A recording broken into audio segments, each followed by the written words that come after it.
B. Collins.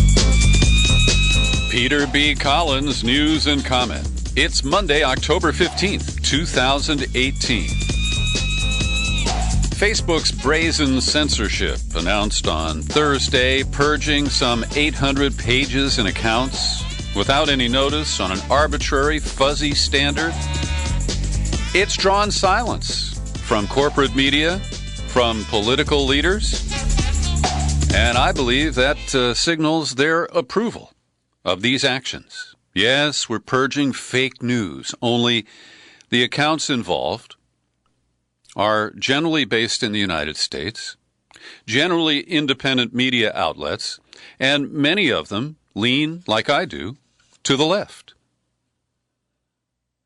And as I pointed out on Friday, the New York Times article announcing Facebook's action framed it around a right-wing news site that had published information challenging the polygraph test that Christine Blasey Ford said she had taken. And while I might have disagreed with their point of view, I think that is legitimate First Amendment protected expression. And so, to get some commentary on this, we have to turn to the World Socialist website, where they, I think, are doing a great deal of good work trying to defend the First Amendment rights of many Americans. They note that the anti-media that had 2.1 million followers, the Free Thought Project with 3.1 million followers, and Countercurrent News with 500,000, all of them were not only purged last Thursday, they were on the blacklist that surfaced right after Thanksgiving in November of 2016. It was 2 years ago. And this group that has never been completely identified, they call themselves Prop or Not, short for Propaganda or Not.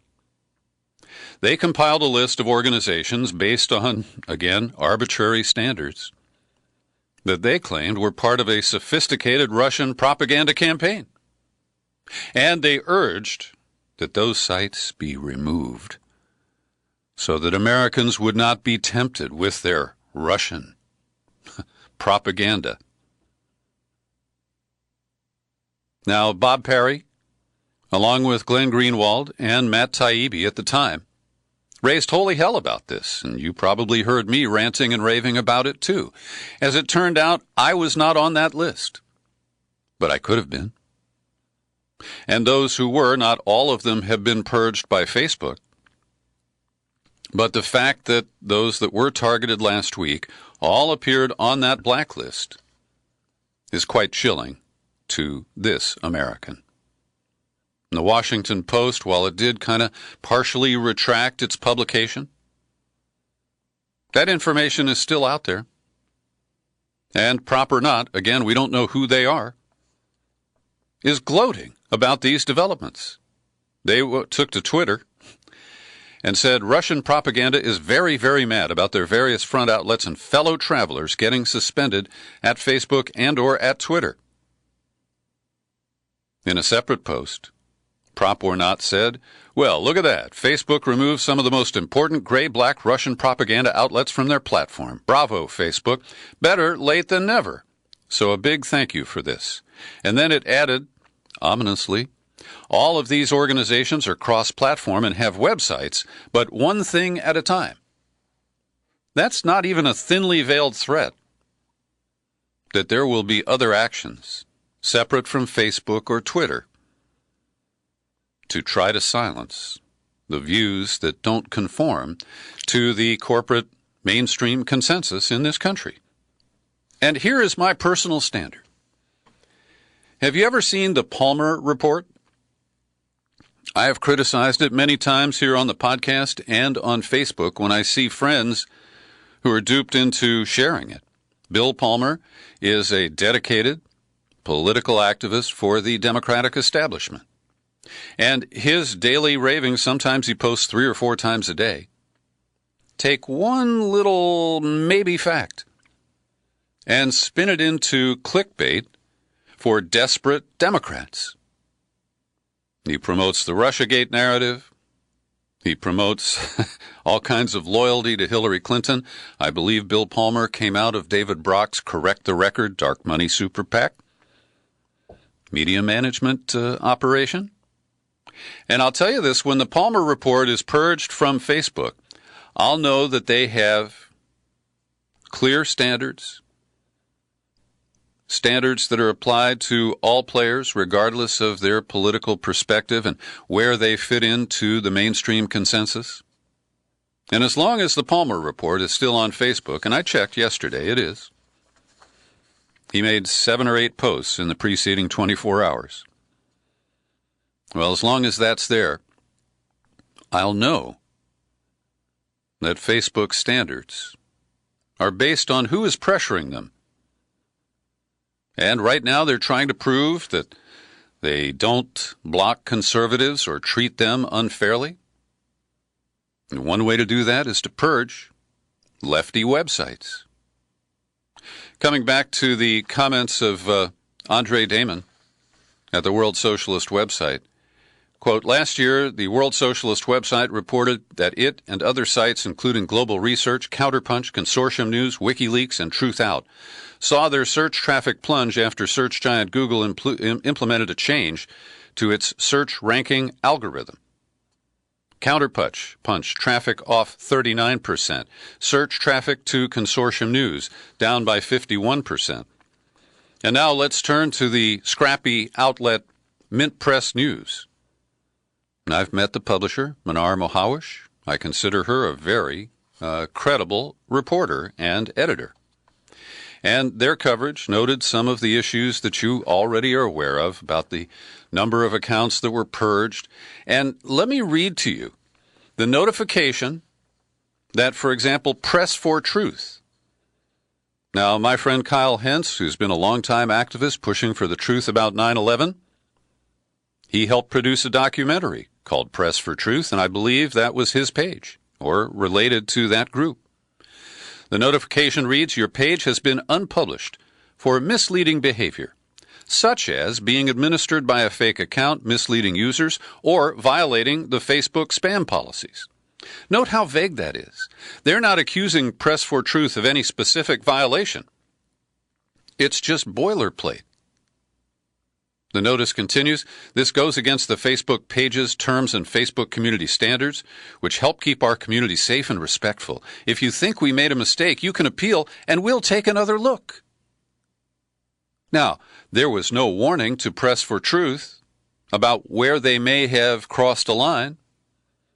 There was no specific claim about a particular post that may have violated standards. This is collective punishment. And Press for Truth may just be Kyle Hentz. It may be a group of people. I don't really know today.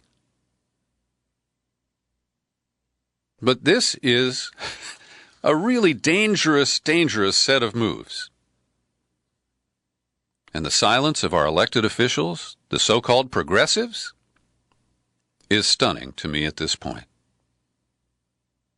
Now, here's an example that I think will chill almost anyone who hears it. Last year, the Free Thought Project was flagged, it was earlier this year, not last year, as fake news when they published a story about Jeff Merkley, the senator from Oregon, being forcibly removed from a Homeland Security migrant detention center in Texas that had once been a Walmart. So Facebook turned to the Associated Press and those fine people at Snopes. We're told to believe Snopes. If they fact-check it, it's, they know the truth. Well, they determined that the post was false because the AP asserted that the article made the claim that Walmart was housing immigrants for Homeland Security. All they said was that Jeff Merkley was removed from a migrant detention center that had once been a Walmart. And that is a fact. So who do you appeal to? Is there a Facebook truth court? Do you get to face your accusers from the Atlantic Council and the Weekly Standard? Those arbiters of truth? Designated by who? By Zuckerberg? Here's more information on the decline in traffic.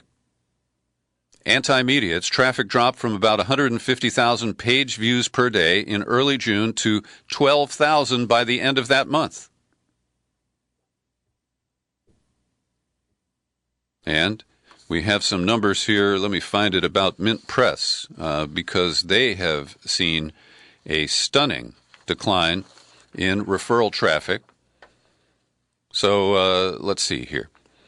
Mint Press reported in June that traffic from its social media pages had reached a dramatic low. The site's average traffic of around 70,000 unique visitors last January had dropped to 4,000, a decrease of 94%. And Mint Press, while it has not been molested on Facebook so far, on Thursday they were targeted by Instagram, which is owned by Facebook, for publishing a cartoon that depicts Israeli snipers targeting journalists in Gaza. Now, that cartoon clearly is a political cartoon protected by the First Amendment. And the incident is based on fact, because there was a Palestinian journalist who was shot and later died by Israeli sniper fire. So we are heading into, again, what is called a truth emergency. And my friends Peter Phillips and Mickey Huff at Project Censored coined that phrase back, I think, in 2008. But the truth is at great risk right now, and our ability to communicate, to share ideas that are not approved by the mainstream, by corporate and political leaders, is at great risk right now. And Facebook has also admitted that over the past few years, they failed to properly manage the operation in Myanmar. And the Burmese military put 700 people into manipulating Facebook and building pages that would attract an audience and then feeding them hateful messages about Islam and about the Muslim Rohingya minority group. This has led to the ethnic cleansing, the forced expulsion of just under 1 million Rohingya into Bangladesh. And Facebook is so pervasive in Myanmar that people think of Facebook as the entire Internet.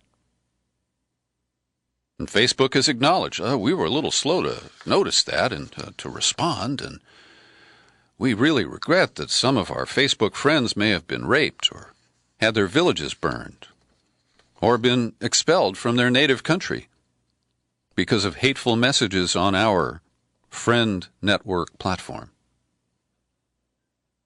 It is truly very sad. And today, I'm releasing an in-depth interview with Gareth Porter. He published at Consortium News last week. I saw the story widely distributed on Facebook over the weekend by many of my contacts. Gareth Porter raises important questions about what he calls the shaky case made by the New York Times, claiming that Facebook was used by Russians to meddle in the election and to brainwash Americans into voting for Trump. Here's an excerpt from my conversation with Gareth Porter. That is a spectacular claim which undoubtedly made millions of Americans shake their head and say, wow, the Russians really were at work there successfully. And that's really the most outrageous thing that Shane and Mazzetti did in this piece, because that idea that 126 million Americans were somehow influenced by Russian the Internet Research Agency in St. Petersburg through their Facebook feeds is absolutely ridiculous and clearly untrue. And so what I did was to go back to what Facebook itself actually testified before Congress. And so what we find out from that is that what the general counsel of Facebook, named Colin Stretch, I don't want to comment on that, but we'll let it stand. What he testified was something very different. He said as many as 126 million Americans, quote, may have been served one of these stories. I invite you to listen to the full interview with Gareth Porter. It'll be released to subscribers later today at peterbcollins.com, at TuneIn. Let's see, TuneIn, iTunes, Spreaker, and Stitcher. and wherever else you can find the Peter B. Collins interviews. One of the key points that Gareth Porter makes is that Facebook acknowledges that no matter how many millions of impressions you generate, only about 10% of the items that are posted in an individual's news feed are actually read. 1 out of 10 items. Which means that a lot of that alleged Russian propaganda just scrolled right past people, or they scrolled right past it. Every day I pause for a moment to thank the people who support my work here at the podcast with your subscriptions. People like the great actor Joey Perillo, who's still waiting for his Oscar, Wendy Gebauer, Abby McMillan, and Paul Tomaselli. They all kick in a set amount each month, and I invite you to join them. I need your support in these declining times. Yes, my referral traffic from Google and my distribution on Facebook have all dropped sharply. So I got to rely on you to spread the word, to bring new listeners to the podcast, and to help support me. So visit peterbcollins.com, find the menu tab, then click on Become a Subscriber. You'll be on the sign-up page, and in a couple of minutes you can choose the level of support that's comfortable for you. And hey, I understand not everybody likes to use PayPal, and I am seriously considering either dialing back my use of Facebook or leaving altogether. But if you'd like to communicate with me by the U.S. mail, my address is Box 150, 660, San Rafael, California, 94915. So, Trump dominated the news over the weekend. On Saturday, he held the photo op with the pastor who was released by Turkey. Then on Sunday, he gave an interview that was broadcast on 60 Minutes. It had been recorded with Leslie Stahl, I believe, on Thursday. And I have to say that Trump is at the top of his game. And the game is demagoguery. Because he bobbed, he weaved, he dodged, he distracted, he denied. And when that failed, he attacked Leslie Stahl or the fake news media, the New York Times, whatever was convenient at the moment. And while Trump has this strange stream of consciousness that always leads back to himself, he managed to make some news. He has this baffling position on climate change. Yeah, I think something's happening, something's changing, and it'll change back again. I'm not denying climate change, but it could very well go back. Huh? That is simply not even possible. But hey, he creates his own reality, right? He had a reality TV show. Then he denies, he says, I don't think there's a hoax. I do think there's probably a difference, but I don't know that it's man-made, and scientists have their own political agenda. And when pressed, he says, well, I don't want to give trillions and trillions of dollars. I don't want to lose millions and millions of jobs. I don't want to be put at a disadvantage. So he's basically saying that the planet can destruct itself. But as long as we're making money and people have jobs, we will not lift a finger to change that trajectory. And it really, he's very clear about this. What's amazing is that Americans don't rise up and pull out their butane lighters and say, hey, man, this is crazy. And fact checkers point out that meeting the goals of the Paris Climate Accord would save the world tens of trillions of dollars in avoided climate damages. But Trump, of course, can't see beyond the end of the next quarter and the profit and loss statements. And here's a quote from a climate scientist, Andrew Dessler at Texas A&M. At its heart, this is just a wacky conspiracy theory. It's important to realize there's never been a conspiracy by a huge field of science, and this would have to be an extremely massive conspiracy considering the thousands of scientists working on this. On the other hand, there have been many examples, cigarettes anyone, where political advocates have tried to cast doubt on science that is extremely solid. And that's what is going on here. Over at the Bezos Post, op-ed columnist Greg Sargent captured it pretty well. Let me quote from him. In an interview broadcast Sunday night on CBS, Trump spectacularly outdid himself in revealing all of his very worst qualities in a compressed time period. The relentless lying, the unabashed sympathy with autocrats and dictators, the gloating, misogynist contempt for Christine Blasey Ford and the millions who saw her as an icon, the rabid xenophobia, and the lack of even minimal regret over the cruelest policies birthed by that xenophobia, such as the family separations resulting in thousands of children locked in cages. In doing so, Trump perfectly showcased the Republicans' predicament as they seek to hold the House. They need Trump to go full Trumpist to get out his voters because his policies aren't getting the job done. Yet these displays are simultaneously strengthening the anti-Trump backlash among the constituencies most likely to deliver the House to Democrats. A little later in his column, he says Trump declared that it doesn't matter whether Christine Ford was telling the truth because we won in getting Kavanaugh confirmed. Pressed by Leslie Stahl on why he had ridiculed her at the rally in Florida, Trump, maybe it was Mississippi, they all run together, Trump claimed that if he hadn't, they wouldn't have won. And so he successfully fences. He plays this defensive word game where he doesn't acknowledge the question. He responds to the topic in a way that makes sense to him and that fits his deceptive thinking. And so it doesn't matter when he mocked Christine Blasey Ford after calling her credible. And he said if he hadn't given that speech, that his side wouldn't have won. And later on, he signaled his situational ethics when he was challenged about his described love affair with Kim Jong-un. Leslie Stahl reminds him that he is a guy who starves his people, has gulag slave labor, got his half-brother assassinated, public executions. And Trump says, well, the idea that we fell in love is just a figure of speech. And he said, let it be whatever it is to get the job done. So this is a man who has absolutely no sense of consistency when it comes to the truth or positions that he takes.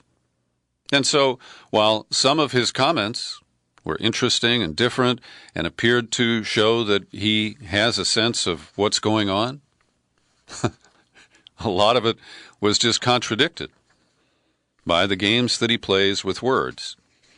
And he believes, and, he is persuading his base.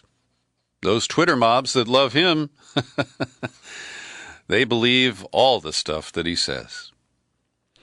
Trump's doppelganger, Alec Baldwin, who once again played Trump on a Saturday Night Live cold open, was pretty funny. Well, on Sunday, he flew to New Hampshire, where he appeared before a political group. And here's what he said. It was the New Hampshire Democratic Party. The way we implement change in America is through elections. We change governments here at home in an orderly and formal way. And in that orderly and formal way and lawful way, we need to overthrow the government of the United States under Donald Trump. That's pretty strong language. I wish it was coming from a Democratic elected official. I wish they were using the word impeachment. Alec Baldwin, the actor, continued, there's a small cadre of people currently in power who are hell-bent on continuing a malicious immigration policy that has set this country up for charges of human rights violations by the global community. This cadre has looted money from the federal treasury and deposited it directly into the bank accounts of their most ardent political supporters. Well, that's a pretty strong statement from Alec Baldwin. Now, Trump has been talking recently as he pivoted after the Kavanaugh nomination and declared that Democrats are using mob tactics to try to disrupt our beautiful constitutional system, to deny a perfect, innocent man a seat on the U.S. Supreme Court. And he's really stoked the idea when he holds these mob rallies all across the country that the real mobs we have to fear are Democratic mobs. But get this, Friday night in New York, a Republican group in Manhattan hosted the group called Proud Boys. About 30 of them, who describe themselves as Western chauvinists and have frequently aligned themselves with avowed neo-Nazis, left the event and it appears that some protester flipped off a Make America Great hat from one of the Proud Boys. So they pummeled the protesters. There were 3 of them. And New York police officers were present at the time of the attack, but none of those Proud Boys were arrested for the beatdown. There was a separate event where 3 of them were arrested, but not in this one. So it is stunning to me that Trump can make these claims about mob violence from the left as it plays out from his supporters. There's very little comment. So now to the photo op on Saturday where the Reverend Andrew Brunson just returned from captivity in Turkey. And by the way, he was under house arrest, not in a prison at the time. So he showed up and he was predictably grateful. But get this, he knelt next to Trump and gave a prayer, asking God to give the president supernatural wisdom. Quote, I ask that you give him wisdom to lead this country into righteousness. And immediately after that, Trump said thank you and then said, by the way, can I ask you one question? Who did you vote for? Now, they both promptly coughed up that they had voted for Trump absentee from Turkey, and the Reverend said, I sent in an absentee ballot from prison. But this shows how insecure Trump is, his need to show who supports him, and the idea that the pastor's support is what caused God to intervene for his release. And the Christianists, the God Squad, the Bible thumpers, eat this stuff up. I mean, just fundamentally, he disrespected the prayer that the pastor offered because his need for political gossip is what took precedence.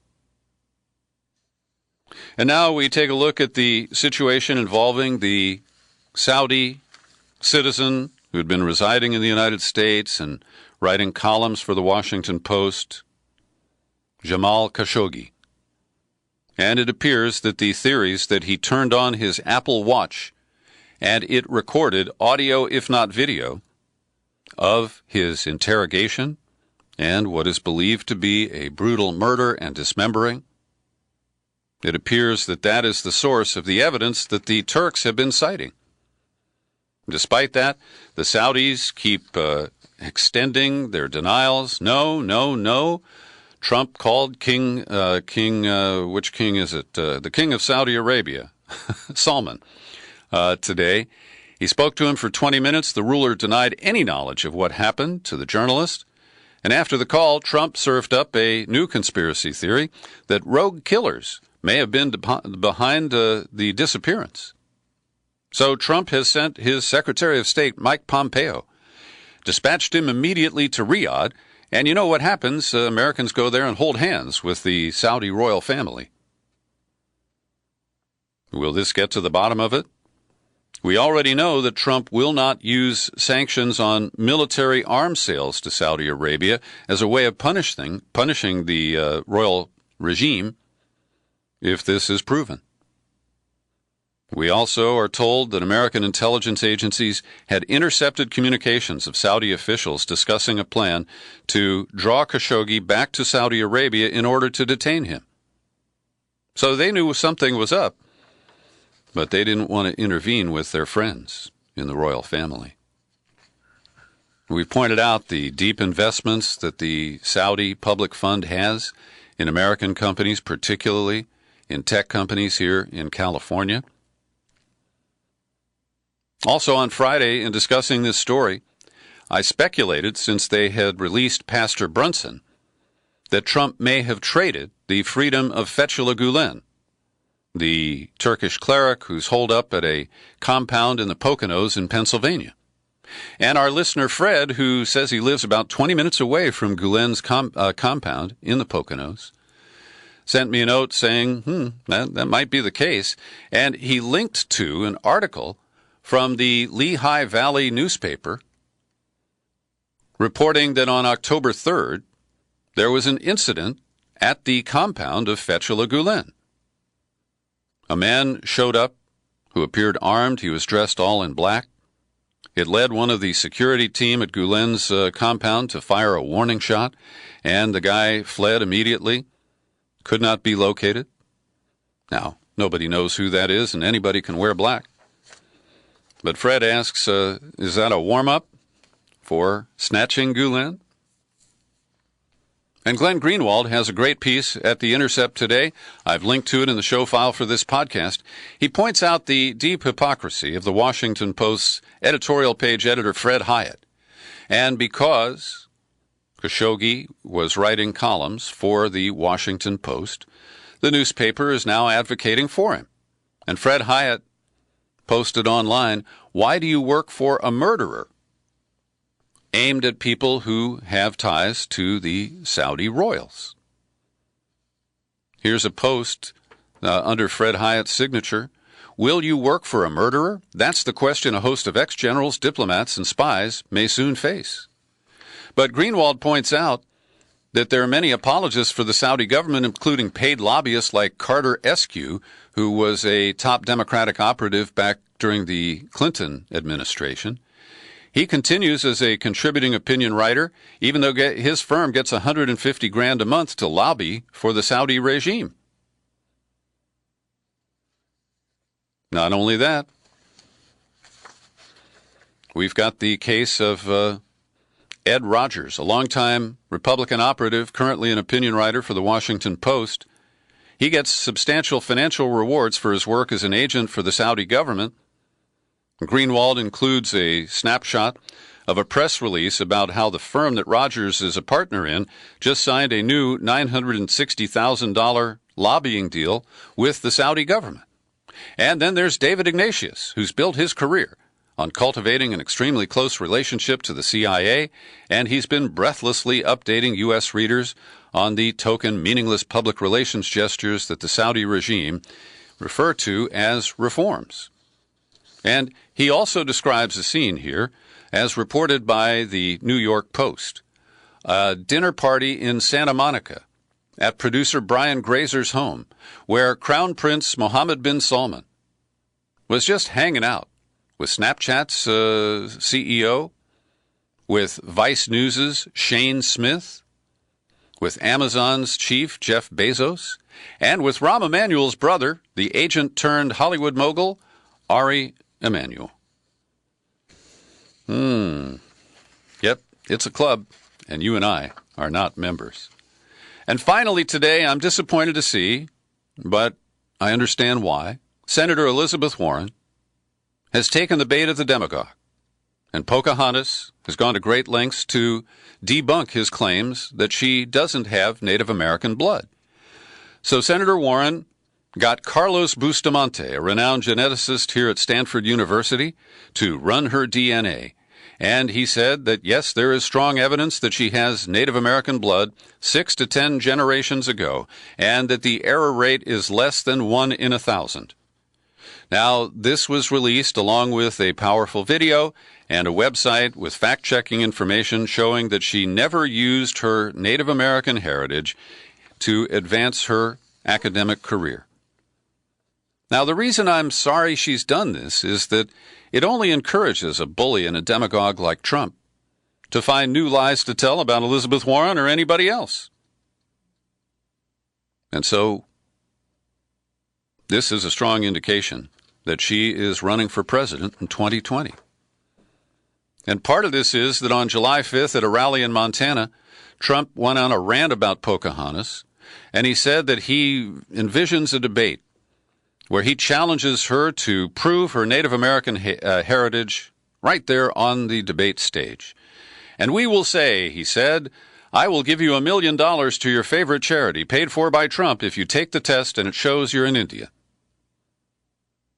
Well, apparently because he spoke in the future tense, he believes that he didn't really make that commitment. And so, once again, the slippery and slithering Donald Trump tries to escape from a statement that he made. Thanks for listening to my daily news and comment podcast. You're free to share it far and wide. You'll find it on YouTube. And I'm Peter B. Collins. Happy trails to you until we meet again. Happy trails.